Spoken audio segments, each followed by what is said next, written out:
김성종 추리 소설 안개의 사나이.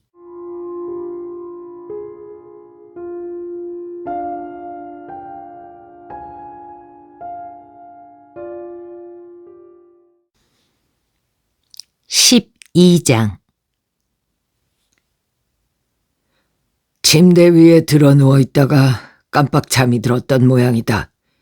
시계를 보니 오후 6시가 지나 있었고 밖은 이미 어두워져 있었다.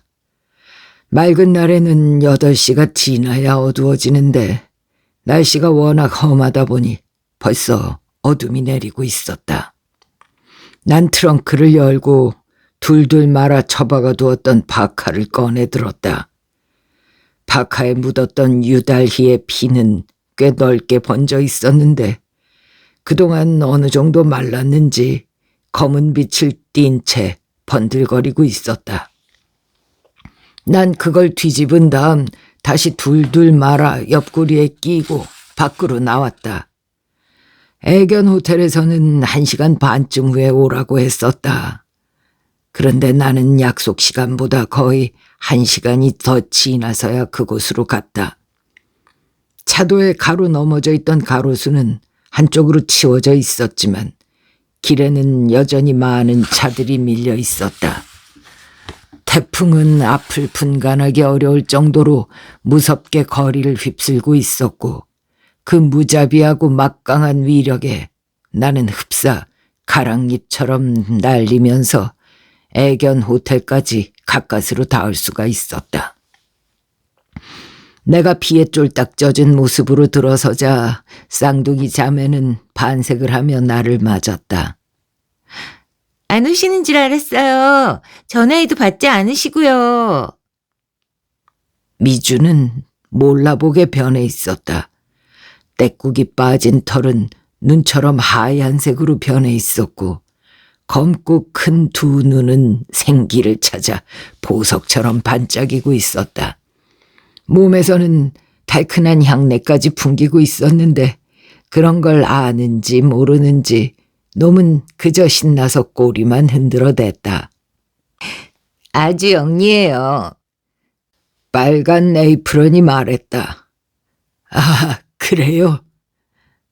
이제 어떡하실 거예요?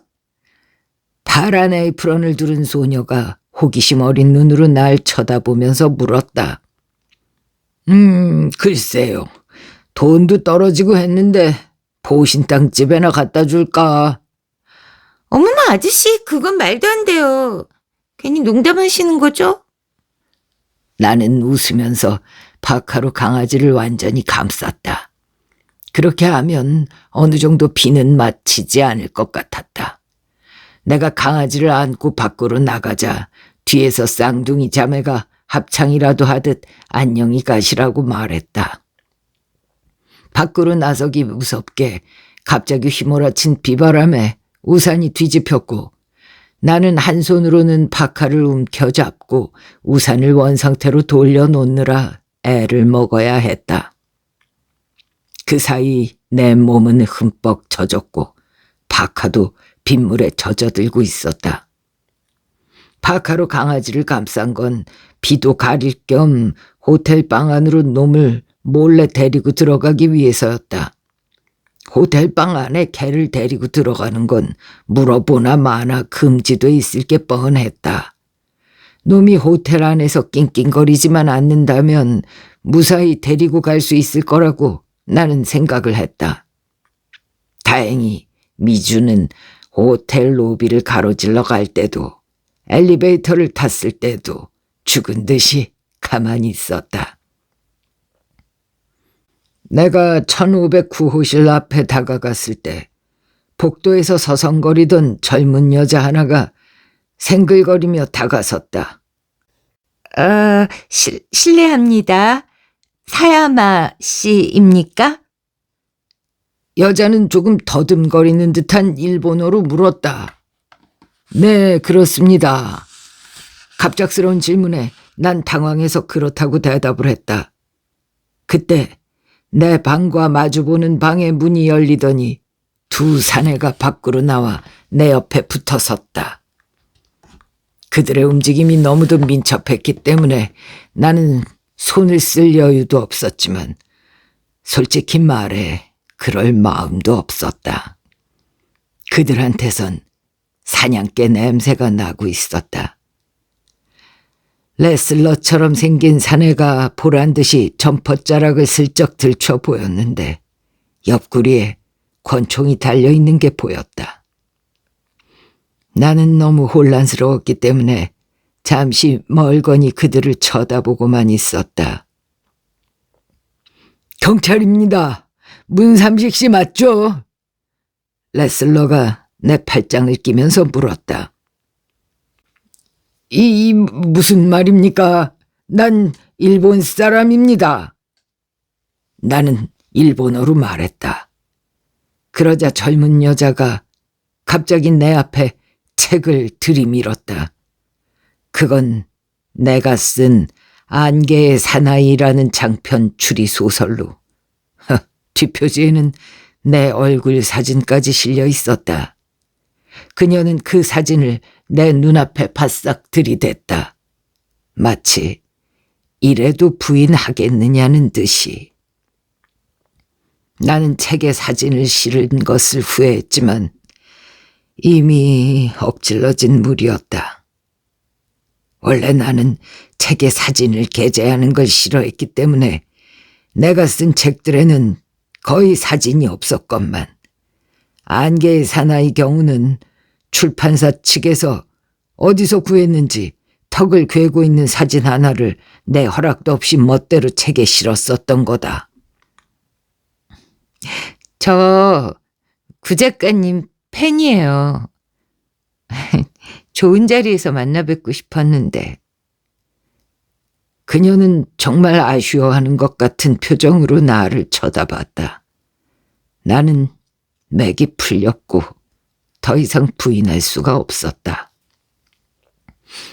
잠깐 안으로 들어가실까요? 레슬러가 턱으로 내 방을 가리켰다. 무슨 일입니까? 일단 안으로 들어가시죠. 들어가서 말씀드리겠습니다. 나는 망설이다가 카드키를 꺼내 문을 연 다음 앞장서서 안으로 들어갔다. 카드키를 출입구 옆에 있는 전원장치에 꽂자 방 안에 불이 들어왔다. 어서 오십시오, 문 선생님. 운동모자를 쓴 젊은 사내가 창가에 걸터 앉아 있다가 일어서며 말했다. 검게 탄 얼굴에 이를 드러내면서 웃었는데 치아가 유난히 하얘 보였다. 등 뒤에서 문 닫히는 소리가 들렸다. 허락도 없이 방에 들어와 미안합니다. 해운대 경찰서 강력계 하경입니다. 운동모가 형사 신분증을 꺼내 보이는 사이 레슬러는 내 손에 들려있는 파카를 내려다보고 있었다. 네? 그건 뭡니까? 피 아닙니까? 그제야 나는 파카를 내려다보았고 붉은 핏물이 카펫 위로 떨어지고 있는 걸 알았다. 그때 강아지가 미주가 꿈틀대면서 낑낑거렸다. 그건 뭡니까? 풀어보세요. 그들이 바짝 긴장하고 있는 걸 느끼면서 나는 파카를 내려놓았고 동시에 미주가 안에서 튀어나왔다. 나는 미주의 모습을 보고 소스라치게 놀랐다. 그도 그럴 것이 눈처럼 하얗게 애견 카페에서 나왔던 그 털이 어느새 붉게 변해 있었던 것이다. 미주는 꼬리를 살랑거리다가 낯선 사람들 구두 끝에 코를 대보더니 갑자기 짖어대기 시작했다. 미주, 조용히 해라. 내가 낮게 명령하자 놈은 더 이상 짖지 않고 방 안을 돌아다니기 시작했다. 그 사이 레슬러는 파카를 집어들고 안팎을 찬찬히 살피고 있었다. 이거 사람 피 아닙니까? 레슬러가 손가락 끝으로 피를 찍어 냄새를 맡아보더니 나에게 물었다. 여자처럼 예쁘장하게 생긴 젊은 형사도 레슬러처럼 손가락 끝에 피를 묻혀 냄새를 맡아보더니 얼굴을 찌푸렸다. 어우, 냄새가 역겨워요. 부패한 것 같은데요? 예쁜 여형사가 고개를 흔들며 말했다. 말라붙어 있던 피가 비를 맞자 냄새를 풍기기 시작한 것 같았다. 레슬러가 강아지를 붙들자 놈은 빠져나가려고 바둥거렸다. 그는 미주를 뒤집어 보기도 하면서 자세히 살피다가 도로 놔주었다. 그의 손도 피로 벌겋게 물들어 버렸다. 이거 개가 흘린 피는 아닌 것 같은데 어떻게 된 겁니까? 왜 파카에 피가 묻어 있는 거죠? 글쎄, 나도 잘 모르는 일입니다. 화장실에 버려져 있는 걸 주워서 비 맞을까봐 강아지를 싸가지고 온 것뿐입니다. 그런데 무슨 일로 이러는 겁니까? 레슬러는 찢어진 눈으로 날 노려보며 말했다. 정말 몰라서 묻는 겁니까? 그런 다음 그는 욕실로 들어갔다. 선생님은 유다리 씨 피살 사건 용의자로 조사를 받으셔야 합니다. 그림자처럼 얼굴이 시커먼 그자가 말했다. 필명은 구림 씨죠? 저는 선생님 애독자입니다. 하얀 이를 드러내며 웃는 그의 말은 어쩐지 거짓말처럼 들렸다. 유달희가 누굽니까? 왜 내가 살인범이라는 겁니까? 이건 뭔가 크게 오해하시는 것 같은데. 아, 거참. 우리가 이 험한 날씨에 할 일이 없어서 부산에서 여기까지 온 줄 압니까? 욕실에서 나온 레슬러가 날 째려보면서 말했다. 예쁜 형사가 지원을 요청하는 전화를 걸고 있는 동안 그림자가 나에게 자리를 권했다. 일단 자리에 좀 앉으시죠. 확인해야 할 게 있으니까요. 내가 소파에 앉자 맞은편에 그림자가 자리를 잡고 레슬러는 침대 위에 걸터 앉았다. 여형사는 탁자 위에다 안개의 사나이를 내려놓더니 조심스럽게 말했다. 사인 좀 부탁해도 될까요? 나는 가방 속에서 미주가 사준 몽블랑 만년필을 꺼내 표지 안쪽에다 가볍게 사인을 해주었다. 여형사는 내 사인을 보더니 아쉬운 듯 또 다른 주문을 했다. 미안하지만 좋은 말씀 한마디 써주세요. 나는 곤혹스러웠다. 놀리는 것 같기도 했고 궁지에 몰린 나를 구경거리로 생각하는 것 같아 몹시 불쾌했다. 그러나 그녀의 표정이 너무 진지해서 나는 다시 펜을 집어들 수밖에 없었다. 이렇게 썼다. 모두가 안개 속에서 헤맨다. 그러나 아무도 벗어날 수가 없다. 그것이 인생이다. 그녀는 내가 쓴 글을 찬찬히 음미하는 것 같더니 날 새삼스럽게 쳐다보고 나서 다시 글에다 시선을 고정했다. 다른 형사들도 내가 쓴 글을 들여다보았는데 레슬러가 고개를 갸우뚱하더니 가만히 있질 못하고 한마디를 했다. 난 무슨 말인지 모르겠어. 하지만 이 사인만큼은 기막힌 기념이 되겠는데. 미주는 바닥에 깔려있는 카펫이 마음에 드는지 그 위에서 뒹굴며 멍멍 짖기도 하고 그걸 물어뜯기도 하면서 혼자서 잘 놀고 있었다.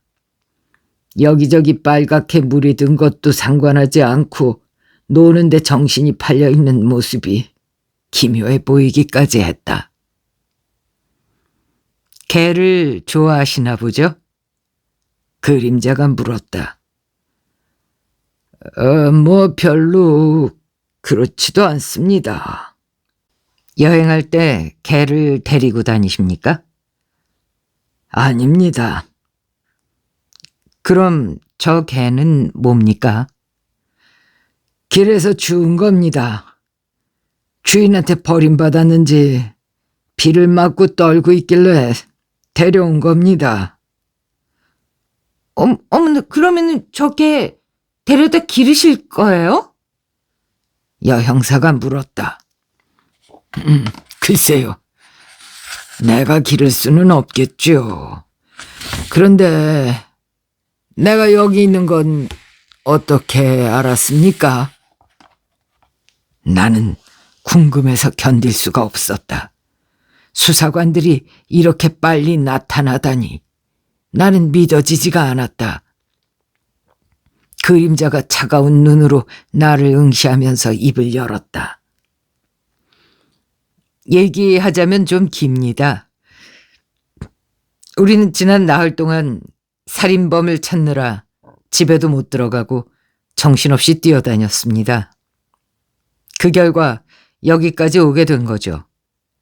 정신없이 뛰어다니긴 했지만 뭐 엉터리 단서를 가지고 추적한 건 아니고 물이 흐르듯이 아주 자연스럽게 여기까지 왔습니다.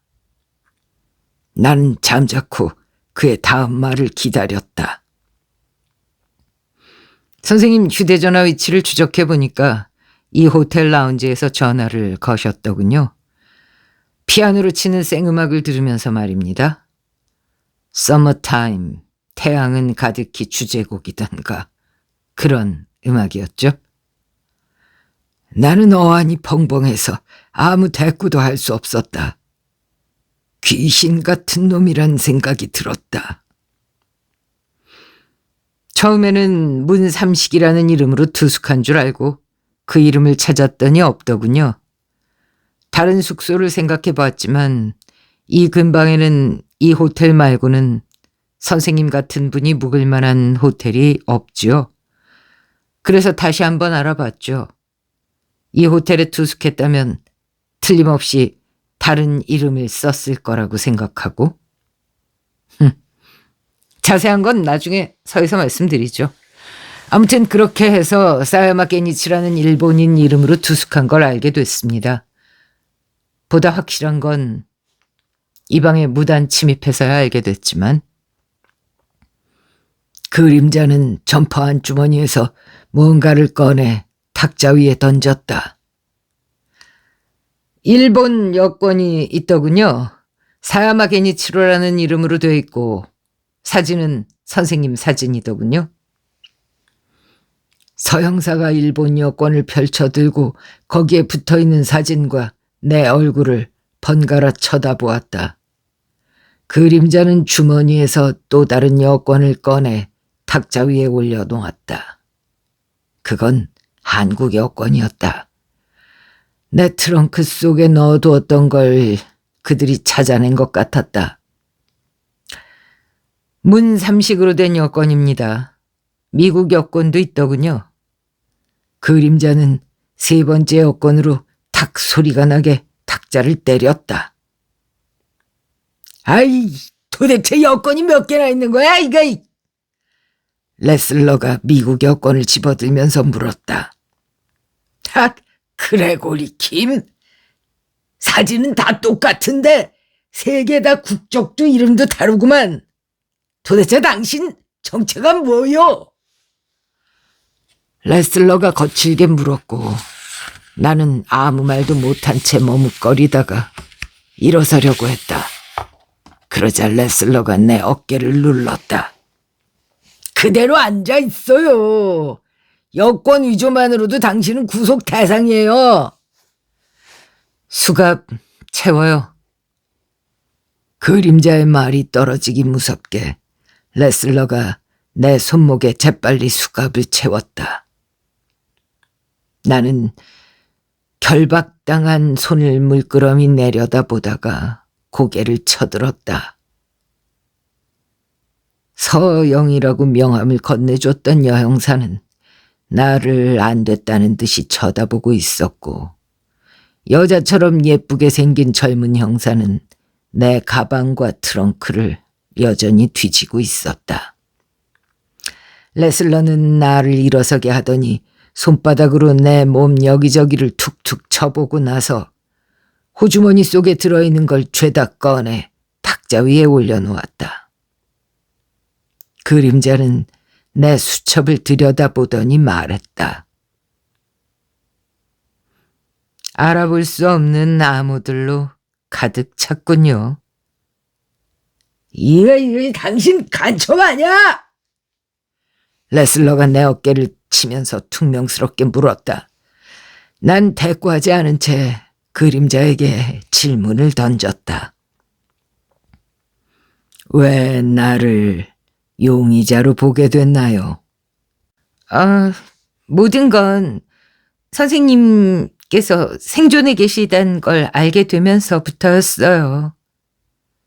여형사가 대신 답했다. 그녀는 나에게 깍듯이 존대어를 쓰면서 예의를 갖추고 있었다. 그걸 어떻게 알았습니까? 유다리 시장 후보 살해 사건은요, 부산뿐만 아니라 전국에 엄청난 충격을 줬죠. 아주 잔인무도한 전문적인 킬러의 솜씨라고. 우린 달맞이 언덕 오솔길을 산책하는 사람들 리스트부터 작성했습니다. 거기에 선생님 이름도 들어있었죠. 작가님께서 하루도 거르지 않고 새벽 산책을 하신다고 알만한 사람들은 다 알고 있더라고요. 다른 사람들은 거의 빠짐없이 조사를 마쳤고 혐의가 없는 것도 다 밝혀졌는데 유독 선생님만은 만나뵐 수가 없었어요. 나중에 사고대책본부에 가 계신 사모님하고 통화가 돼서 알게 됐는데 사건이 나던 날 아침 중국에 가셨다고 하더군요. 근데 사모님 말씀이 선생님께서 공항에 가시기 전 꼭두새벽에 산책을 다녀오셨다고요. 시간을 따져보니까 유다리 씨가 피살되던 바로 그 시간에 산책을 하셨더라고요. 근데 또 나중에 중국 비행기가 추락하는 바람에 선생님은 사망자로 처리가 됐잖아요. 신문에도 선생님 이름이 실리고 그랬고요. 그래서 선생님에 대한 조사는 거기서 그냥 끝나는가 했는데 나중에 놀랍게도 안개 때문에 그 사고 비행기를 놓치셨다는 걸 알게 됐어요. 근데 선생님은 자신의 생존 사실을 계속 숨기고 계셨던 거죠. 그 점이 의심을 더 깊게 사게 되면서 본격적인 수사를 시작했던 거예요. 유다리 씨는 왼손잡이한테 당했는데 선생님도 왼손잡이셨고 산책도 다녀오셨고 많은 점들이 한 지점을 가리키는 느낌이 들었어요. 여형사가 말을 마치자 나는 수갑찬 손으로 탁자 위에 놓여있던 담뱃갑을 집어들었다. 그림자가 재빨리 담뱃갑에서 담배를 한 개비 뽑아 내 입에 물려준 다음 라이터 불까지 켜주었다. 당신 간첩 맞지? 레슬러가 내 어깨를 툭 치면서 또 물었다. 나는 말없이 고개만 저었다. 그림자가 입을 열었다. 사모님께서 7월 8일 자정 조금 지나서 선생님께 전화를 거셨다는데 그때 전화를 받으시지 않았나요? 서로 여보세요 여보세요 하다가 일방적으로 전화를 끊으셨다고 하던데 맞지 않습니까? 전화를 받으신 곳은 선양이더군요. 기록에 다 나와 있습니다. 나는 아무 말도 못하고 고개만 끄덕였다. 이럴 수가. 나는 속으로 중얼거렸다. 사모님의 전화를 받으셨던 시각이 KH항공 여객기가 추락한 지 10시간이나 지난 때였습니다. 그건 선생님이 살아계신다는 증거였죠. 하지만 좀 더 확실히 알아볼 필요가 있었기 때문에 출입국 관리사무소에 가서 선생님 기록을 찾아봤습니다. 그 결과 7월 7일 밤 9시 40분 KH항공편으로 선양으로 떠나신 게 확인됐죠. 담뱃재가 탁자 위로 굴러떨어졌다. 난 그걸 입으로 후 하고 불어서 날렸다. 우린 선생님의 통화 기록을 계속 추적했습니다. 그 결과 선생님께서 지여행사를 통해 선양행 항공권을 구입하신 것도 알게 됐습니다. 우린 선생님의 흔적을 찾기 위해서 이대 후문에 있는 북카페 뽕네프에도 가봤습니다. 나는 담배꽁초를 재떨이에다 비벼 껐다. 입속이 바짝 말라붙어 커피라도 한 잔 마시고 싶었다. 커피 생각이 들자 더 이상 참을 수가 없었다. 커피 한 잔 마실 수 없을까요? 내가 살 테니까 모두 한 잔씩 드시죠. 아니요, 우리가 사겠습니다. 여형사가 룸서비스에 전화를 걸어 커피 5잔을 주문했다. 그림자는 주문이 끝나자 내 표정을 살피면서 물었다. 어떻든 비행기 사고를 당하지 않고 살아나셨으니까 우린 선생님께서 사모님께 한 번쯤 전화를 걸어주실 걸로 알았습니다. 하지만 선생님은 지금까지 끝내 전화를 걸지 않으셨죠? 왜 생존 사실을 알려주지 않았습니까? 특별한 이유는 없습니다. 그냥 이유가 있었을 거 아닙니까? 아무 이유도 없이 그런 건 아니지 않습니까? 그냥 전화를 걸기 싫었을 뿐입니다. 보상금을 노리고 그런 건 아닙니까? 그 말에 나는 비식 웃었다. 집에서 애타게 기다리는 사모님 생각은 안 하셨습니까? 나 혼자 살아있다는 게 현실로 받아들여지지가 않았습니다. 이왕 죽은 걸로 나왔으니까 이참에 아예 세상에서 사라지고 싶었습니다.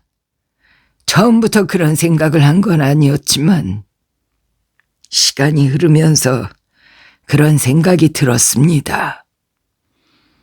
그래서 도쿄로 도망치려고 한 겁니까? 어떻든 한국을 떠나고 싶었습니다. 사모님은 어떻게 하시고요? 여형사가 화난 표정으로 물었다. 아내하고는 헤어질 생각이었습니다. 그런 무책임한 말이 어딨어요? 나는 입을 다물었다.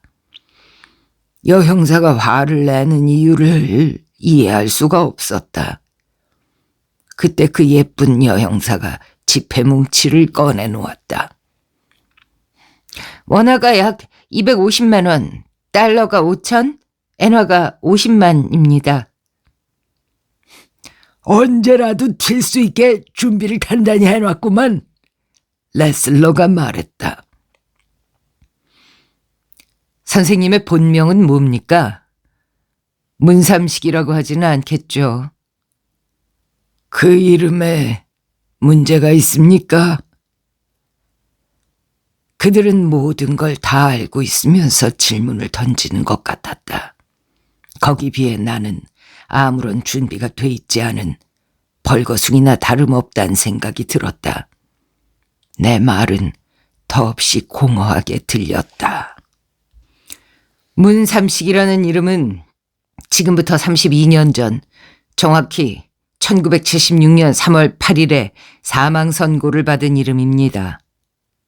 제주도 서귀포에 살던 어부였는데 고기잡이 배를 타고 나갔다가 풍랑을 만나 죽었죠. 그때 그 사람 나이가 25이었고 부인과 딸이 하나 있었어요. 나는 할 말이 없었다.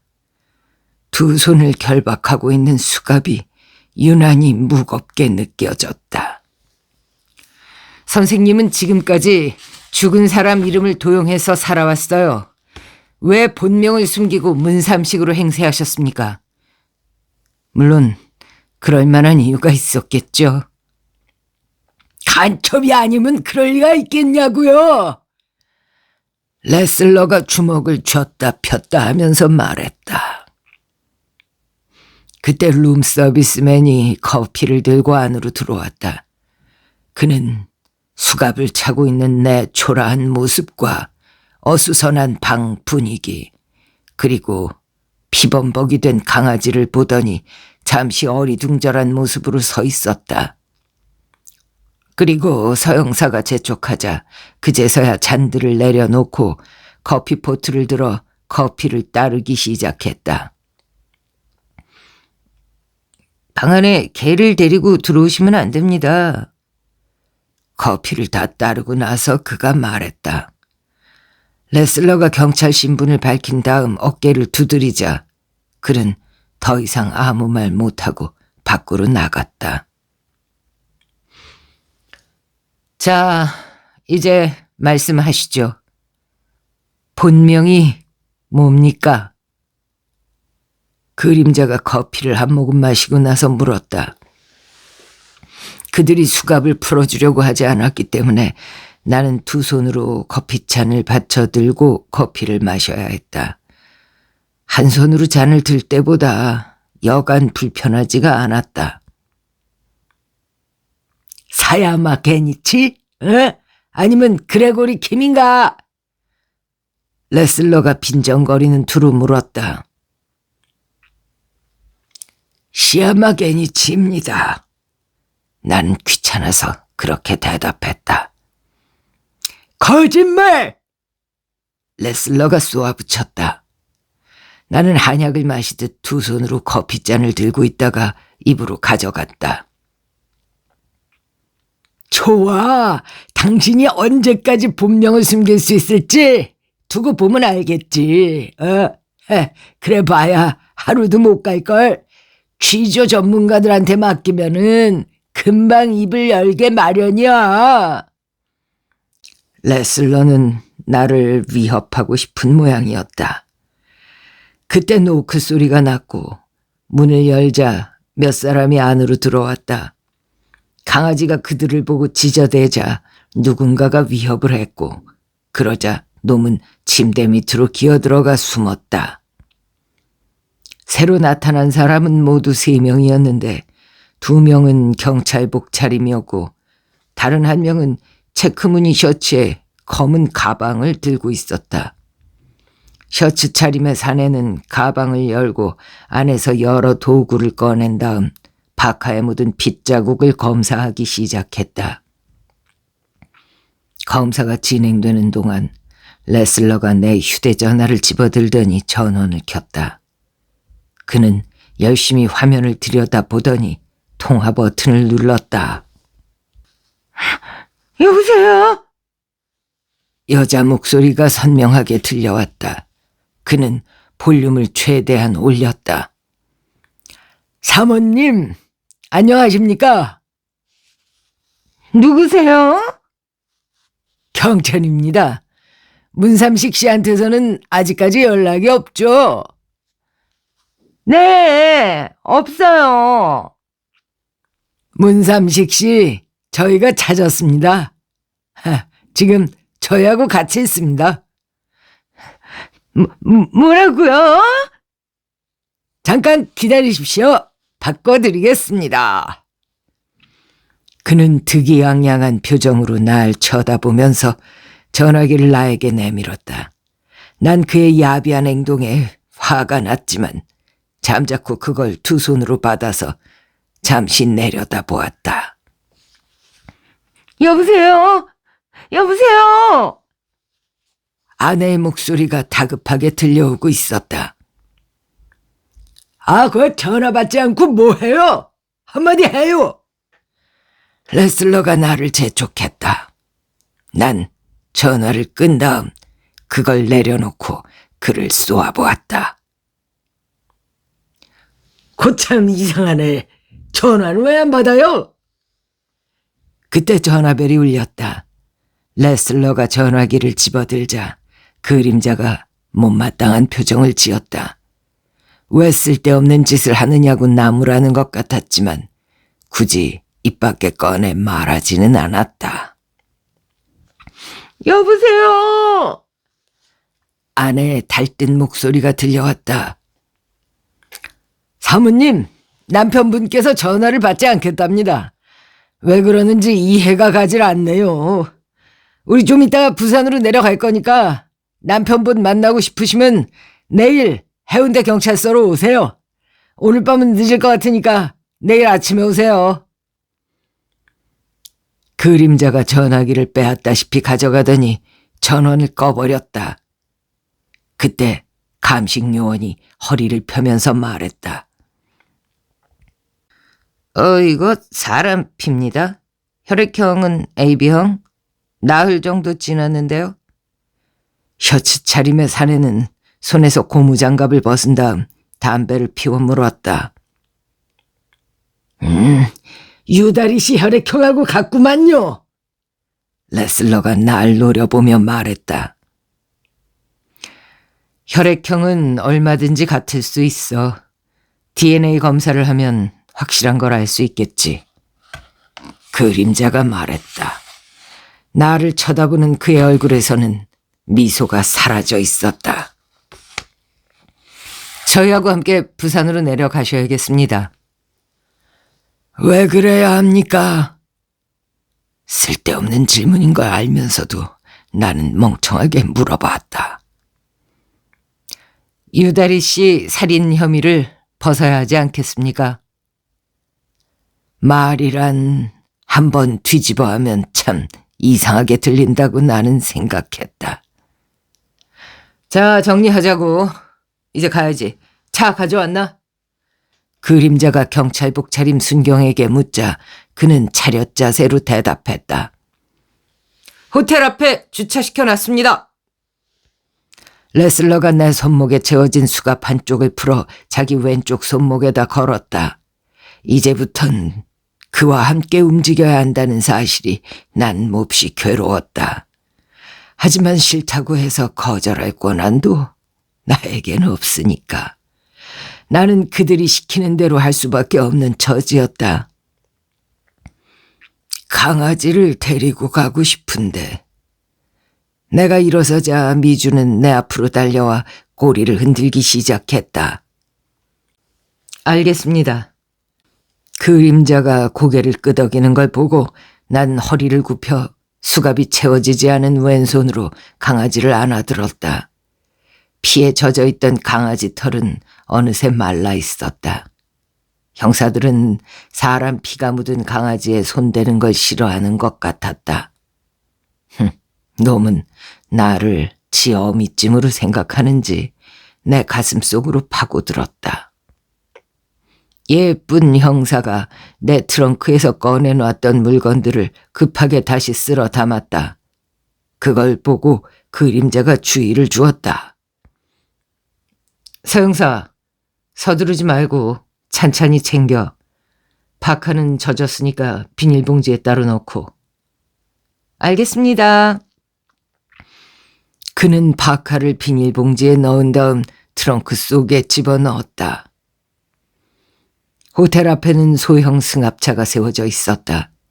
지원차 나온 순경이 운전대를 잡고 조수석에는 그림자가 앉았다.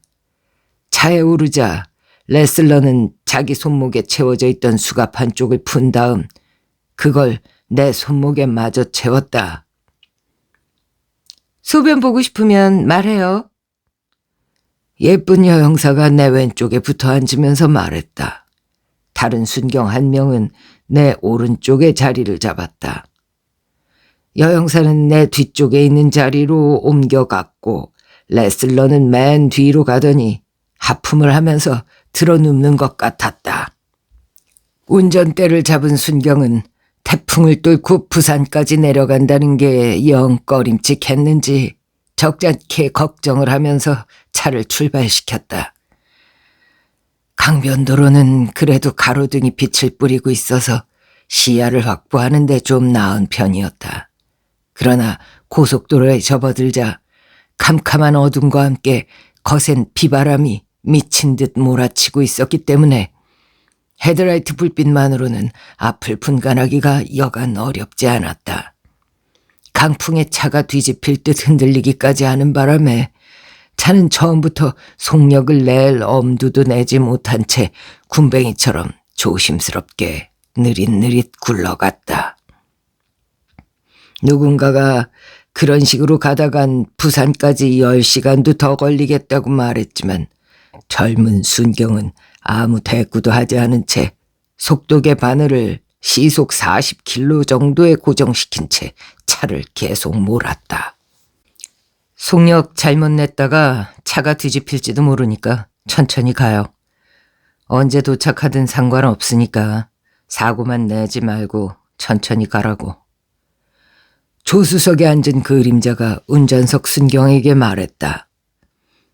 네, 알겠습니다. 그림자는 하품을 하면서 의자를 뒤로 젖혔다.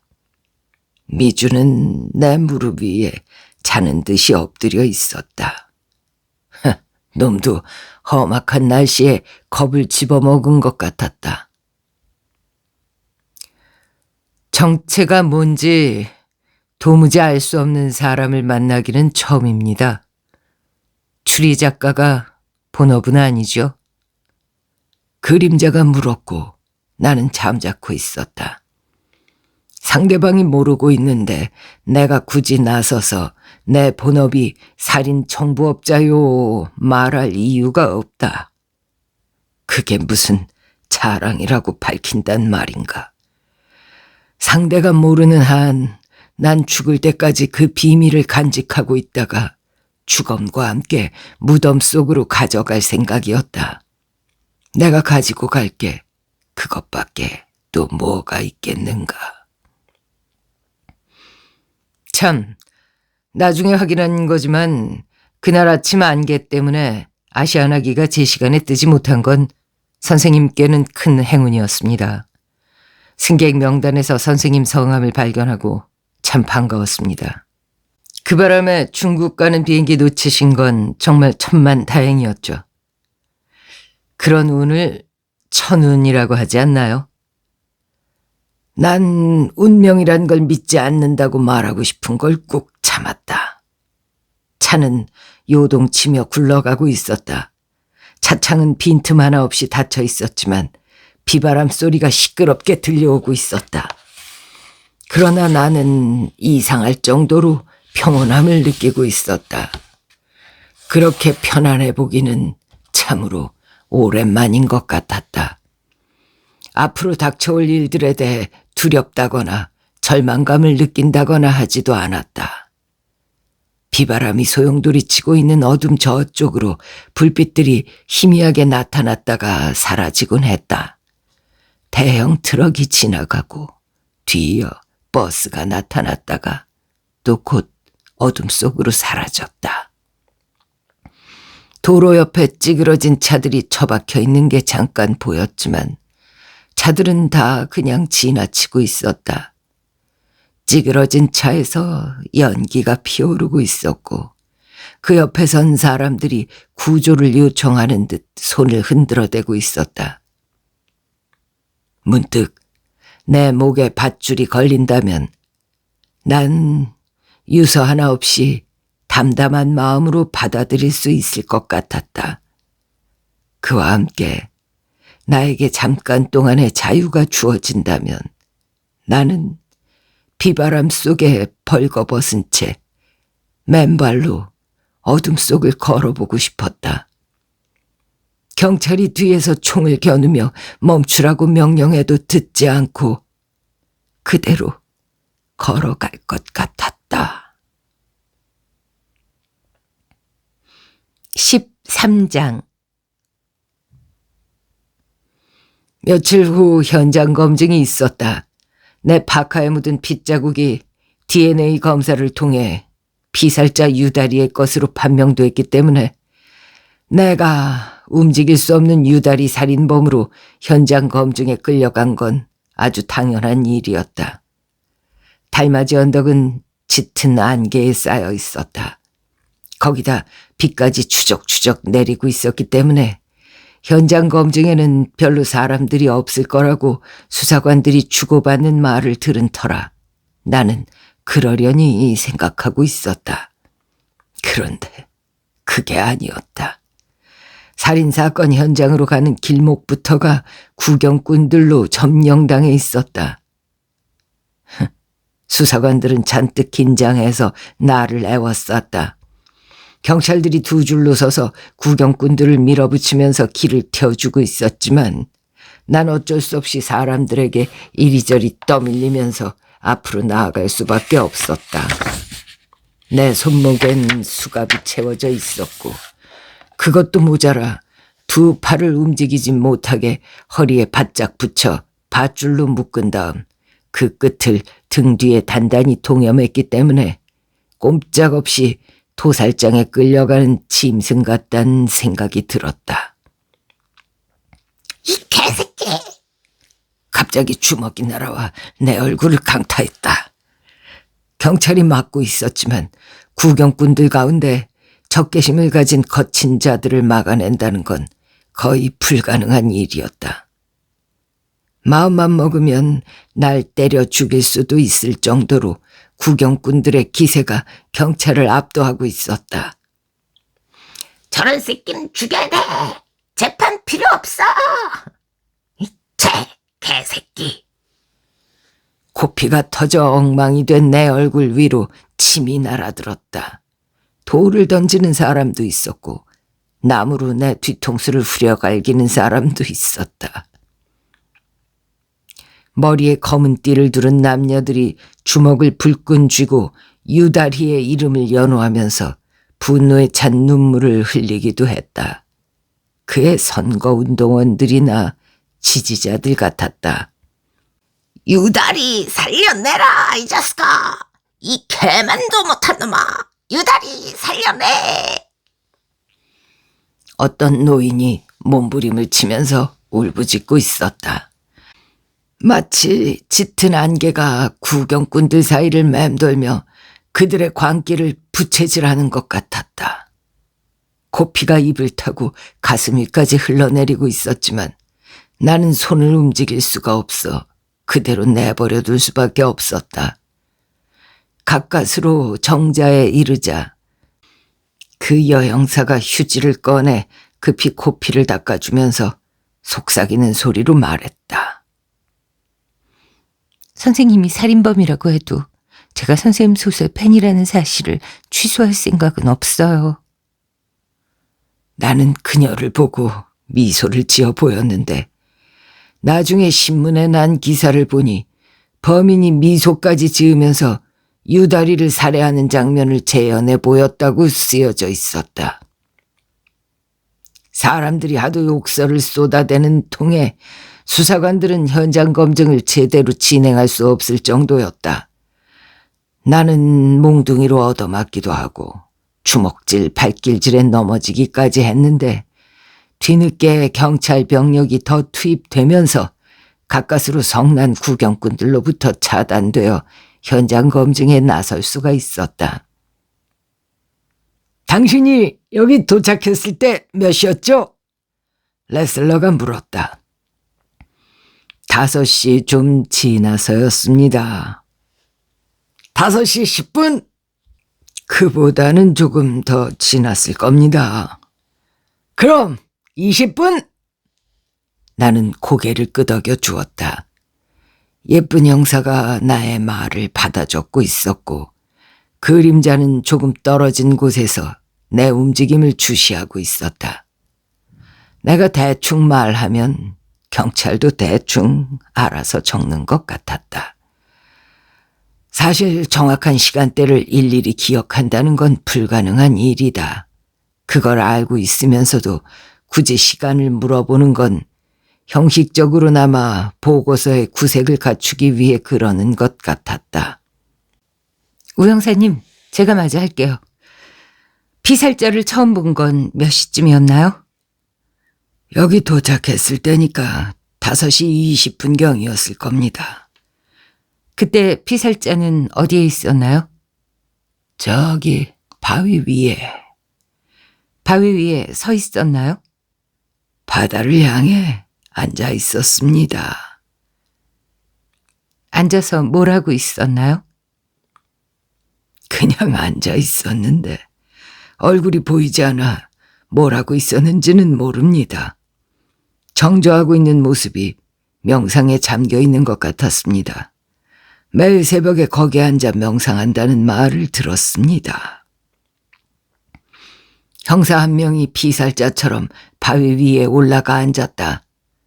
레슬러는 수갑을 풀어주진 않았지만 두 손을 움직여야 했기 때문에 보승줄만은 풀어주었다. 나는 칼 대용으로 나무 토막을 두 손으로 쥐고 정자 기둥 뒤에 서 있었다. 다른 사람은 없었나요? 없었습니다. 당신이 여기에 숨어 있는 걸 피살자가 알고 있었나요? 모르고 있었을 겁니다. 몰래 왔기 때문에. 당신이 피살자를 불렀나요? 아니요. 그 사람이 명상을 끝내고 내 쪽으로 걸어왔습니다. 그때가 몇 시였나요? 5시 30분쯤 됐을 겁니다. 어딜 어떻게 찔렀나요? 그 사람이 날 보고 악수를 청했습니다. 평소에 아는 사이였나요? 그냥 인사 정도 나누는 사이였습니다. 산책하다가 더러 만나기도 하고. 어떻게 찔렀는지 자세히 얘기해 보세요. 바위 위에 앉아있던 대역이 정자 쪽으로 다가오더니 나에게 손을 내밀었다.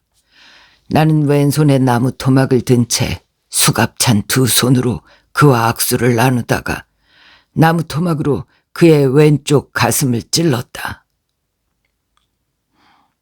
그때 그 사람이 내 멱살을 움켜잡고 놓지 않길래 발로 걷어찼습니다. 저런 죽이라! 여기저기서 욕설이 튀어나왔다. 칼에 찔렸는데도 멱살을 잡았나요? 네, 발로 찼는데도 멱살을 놓지 않길래 칼로 목을 그었습니다. 어떻게 그었어요? 이렇게. 나는 나무 토막으로 대역의 목을 그었다. 저 새끼 죽여! 살인범 데리고 장난하는 거야 뭐야? 6개월쯤 지난 어느 날 아내가 구치소로 면회를 왔다.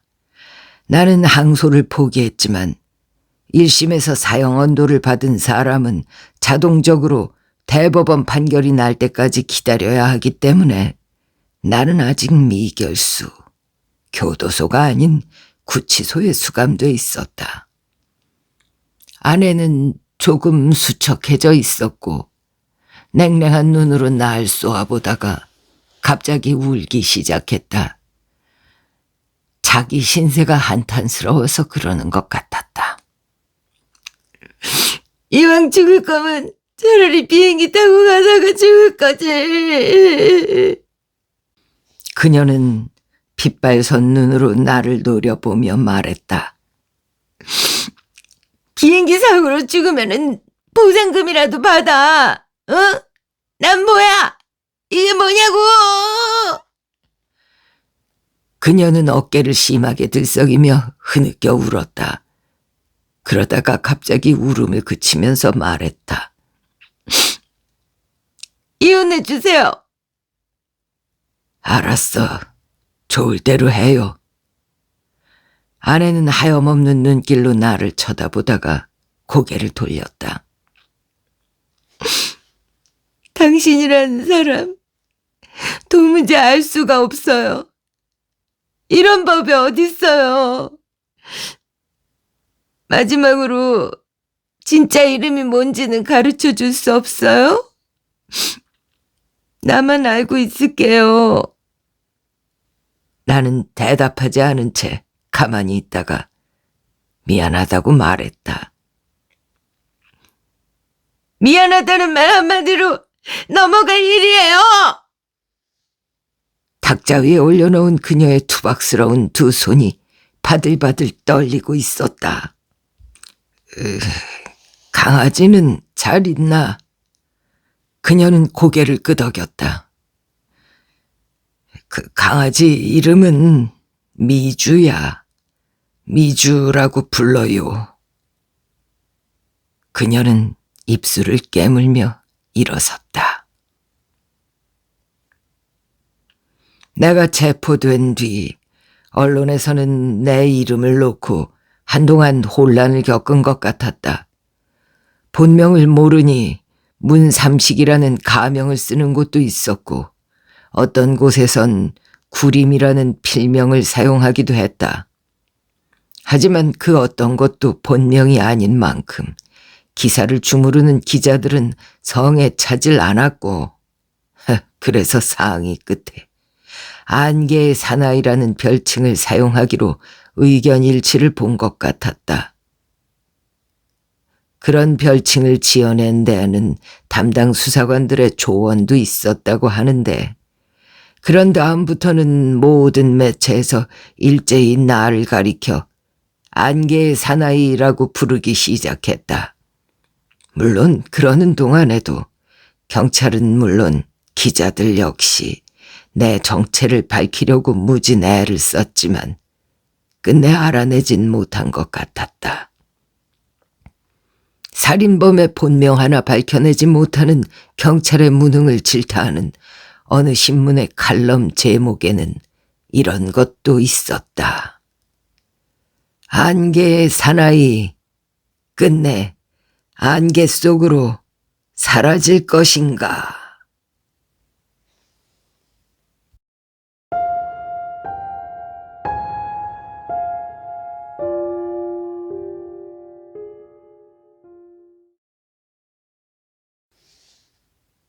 네, 이렇게 끝이 납니다.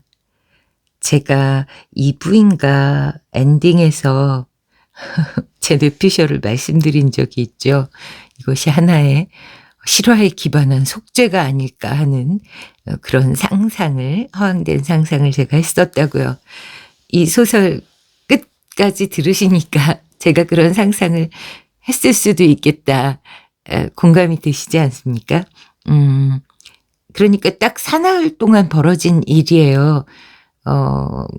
그리고 어떤 데는 보면 뭐 이게 이렇게 자세하게 쓸 일인가 싶은데 그런데도 낭독하는 제 입장에서는요.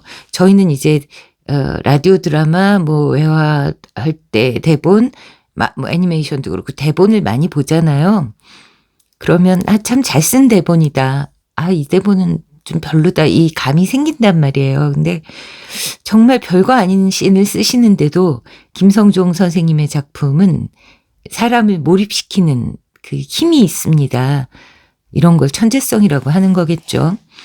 이제 평생 조선일보인지 동아일보인지 이름난 4대 일간지 신춘문예 당선자로 등단을 하셨단 말이에요.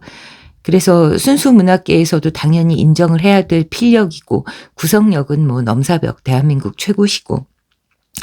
근데 평생 그 문단에서는 김성종 선생님을 뭐 외면도 아니고 투명인간 취급을 했죠. 하지만 뭐 본인의 이 판매 부수가 모든 걸 말하는 거기 때문에 이문열 박완서 작품은 안 읽어봤지만 한 번도 김성종의 작품을 한 번도 안 읽어본 사람은 없다 할 정도로 70년대부터 2000년대 초까지 김성종 선생님의 위세는 정말 대단했습니다. 그랬는데 이제 해운대로 내려가서 어느 정도 인생을 정리하시는 생활을 하는 건가 했잖아요. 근데 우리가 몰랐을 뿐 선생님은 여전히 부산일보 등에 연재를 해오고 계셨고 그때 연재했던 것들을 묶어서 단편집도 내시고 장편도 내셨던 거였네요. 안자비에서 지난 가을부터 겨울 사이에 선생님 작품들 소개해 드렸고요. 이 장편은 사실 저는 주인공이 붙잡히는 결말을 좋아하지 않아서 읽을까 말까 많이 망설였지만 우리 안잡이 독서가족 여러분들이 김성정 선생님 작품을 너무나 좋아라 하시더라고요. 근데 사실 작품이 거의 없고 최근에 한 10여 년 사이에 나온 작품은 그래서 그냥 소개해 드리자 하고 낭독해 드린 건데 어떠셨나요? 네. 벌써 본문까지만 딱 듣고 냉정하게 나가시는 분들이 굉장히 많고요. 이제 여기 안잡이 수다를 듣고 계신 분들은 이제 안잡이도 아유 예쁘다 해주시는 분들이죠. 감사합니다. 그럼 오늘도 잊지 마시고 면목 없지만 부탁드리오니 좋아요, 구독, 알림 설정, 댓글, 공유, 하이프, 그리고 또 쇼핑. 요즘은 유튜브에서 쿠팡 외에도 여러 쇼핑몰을 올리더라고요. 그래서 어디가 됐건 즐겨 가시는 쇼핑몰 안잡이 채널 제품 링크 통해 들어가셔서 이제 원래 사려고 하셨던 물품 구매하시면 안잡이에게 그 수수료가 돌아옵니다. 큰 도움이 되니까요. 꼭 그렇게 쇼핑도 좀 신경 써서 해주시기를 부탁드리겠습니다. 네. 안잡이가 장편 끝나면 무한수다 되는 거 알고 계시죠? 선생님 작품을 이제 낭독하는 동안 몹시 추웠습니다. 그래서 여러분들 어디 너무 추운 데서 고생하고 계시진 않은지 계속 걱정하면서 읽었거든요. 요걸 들으실 때쯤에는 어머 무슨 소리야 봄 기운이 다 왔는걸 하셨으면 좋겠다는 생각을 하네요. 저도 이제 연식이 조금 되다 보니까요. 아이고 그래 동트기 전이 정말 제일 어둡다. 어쨌든 겨울이 가고 봄이 온다. 그런 걸 알게 되네요. 네, 지금 여러분 인생은 동트기 전이십니까? 어떠십니까? 혹시 동트기 전이시라면 이제 곧 밝은 태양이 떠오를 거라는 사실을 받아들이시길 바라겠습니다. 힘내시고요. 네, 우리 힘차게 남은 올 한 해를 달려보아요. 아쉬워서 수다가 길었습니다. 물러가겠습니다. 안잡이 채널의 존재 이유이신 우리 안잡이 가족 여러분 감사하고 사랑합니다.